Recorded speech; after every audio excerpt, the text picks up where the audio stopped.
お盆時期を前にドリームジャーニーがウミウシ化していたので理由を聞いたらトレーナーと一緒に過ごす気満々だったのにお盆くらい休みをくださいと言われて落ち込んでいたと判明し当然だと諭すオルフェーブル。おいおいおいおいおい。おいおいおいおいおい。これはドリームウミウシ。ほぼ例外なくトレーナー絡みで何かあった時に現れる海洋生物だよ。こいついつもウミウシになってんな。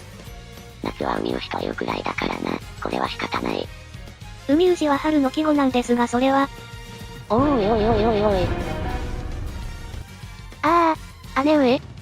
おいおいおいおいおい。姉上。せっかくトレーナーさんとお盆休みを有意義に過ごすためのスケジュールを組んだというのにお盆くらい休みをくださいと言われたんだよ。それはあらかじめ伝えていたのか？いや、なぜ伝えておかなかったのだ？サプライズを演出しようかと思ったんだよ。スケジュールそのもののサプライズなど迷惑以外の何者でもなかろうに。ましてやお盆時期などなおさらだ。労働する喜びを植え付けられているトレーナーも年末年始とお盆時期だけは休みを取る可能性が十分に考えられることは姉上も理解しているであろう。おいおいおいおいおい。理解していなかったのか？あるいは浮かれすぎて抜け落ちていたか。だが今日のウミウシ化の理由は分かったな。ひどいとは思わないかい？ひどいとは？休みをくださいだよ。常人とは一線を画す中央のトレーナーといえど人の固有にな。いくら労働に喜びを感じるとはいえ年がら年中働き同士では体の方が限界を迎えてしまうからな。そうじゃないんだよ。どういう意味だ？私と過ごすのは仕事の一環らしいよ。逆に姉上はそれ以外の何だと思っていたのだ？当たり前でしょ。実際にシティさんは休みの日も一緒にいることについてイベントで突っ込んでるからな。家族と一緒にいることの何が仕事なんだい？姉上が家族という単語を口にするとファミリー的な意味に捉えられるから言葉には気をつけた方がいいと思うぞ。何を言っているんだい？家族もファミリーも同じだろう？ああ、まあそうであるな。5本。よく聞くのだ姉上。たとえ家族のような間柄だとしても自由で一人の時間というものは尊重されるべきだと思うぞ。それは違うよ。家族のようなじゃないんだよ。家族なんだよ。めんどくせえよー。いや、それも適切ではないかな。つまり？私とトレーナーさんはね、運命の赤い糸で結ばれた特別なパートナーなんだよ。すなわち家族以上の存在と言っても過言ではないだろうね。赤い糸は良くない気がするよ。ひらめいたわ。先生、たまには成田トップロードものだけではなく純愛ネタをひらめいてください。こそよく聞いてほしい。いいかい？ブインクルシリーズという長い戦いを制するにはただ専属契約で結ばれた関係だけでは不可能なんだよ。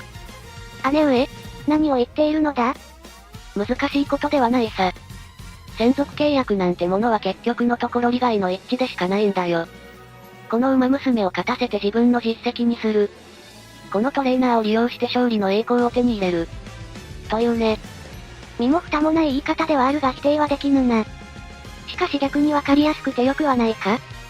むしろそういう割り切った関係を望む担当ペアもこの学園にはいるはずだ。でもこの学園の過去のデータを見るに強い馬娘とトレーナーは高確率で一心同体なんだよ。そうなのか？つまり、トレーナーさんが真に私のことを思うのであればお盆時期であろうと年末年始であろうと私と一緒にいなきゃダメなんだよ。姉上。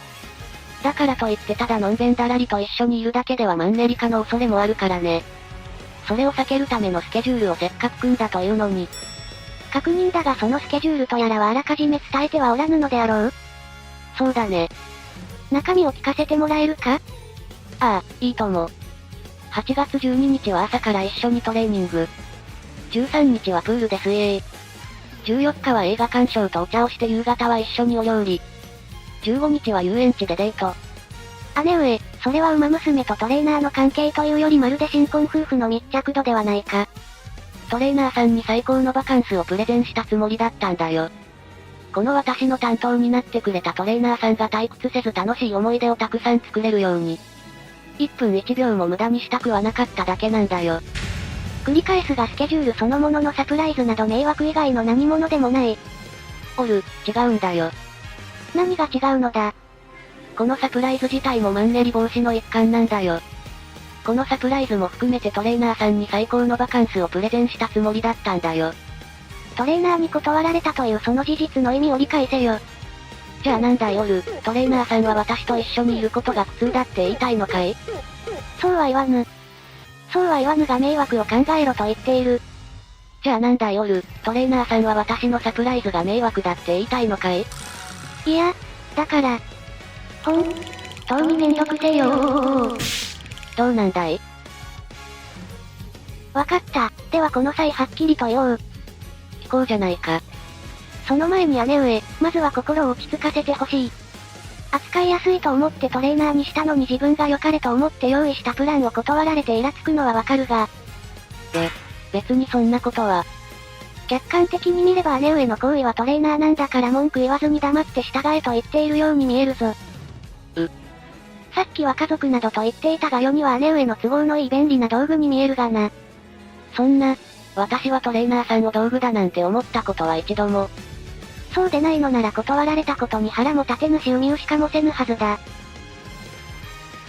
姉上こそトレーナーのことを真に思うのであればトレーナーの気持ちも考慮してやるべきでは？相手の気持ちを考えずに自分の理想だけをトレーナーに押し付けているだけではないか？それは。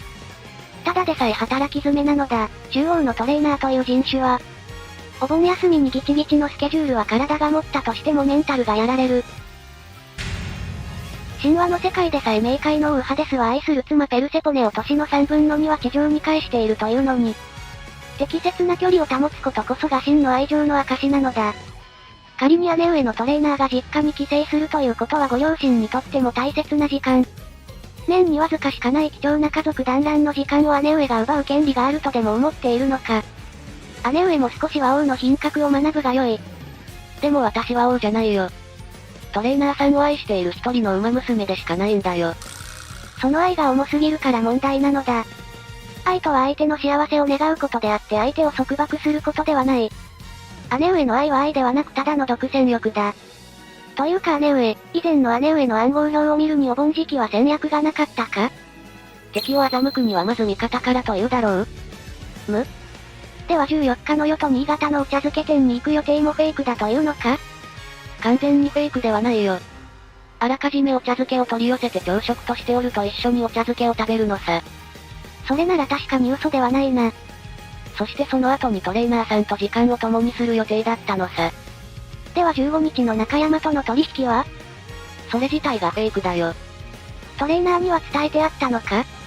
もちろん言ってないよ。そういうところだぞ姉上。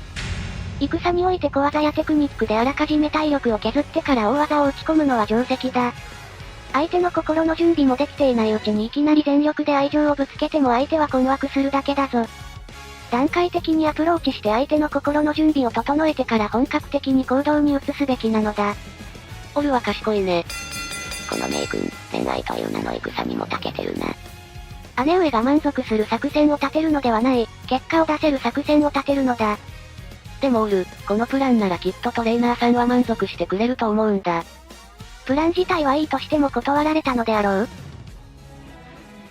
トレーナーさんとの関係はもっと特別なものだと思っていたのに。私はこの夏休みを利用してトレーナーさんと二人だけの思い出をたくさん作りたいと思っていただけなのに。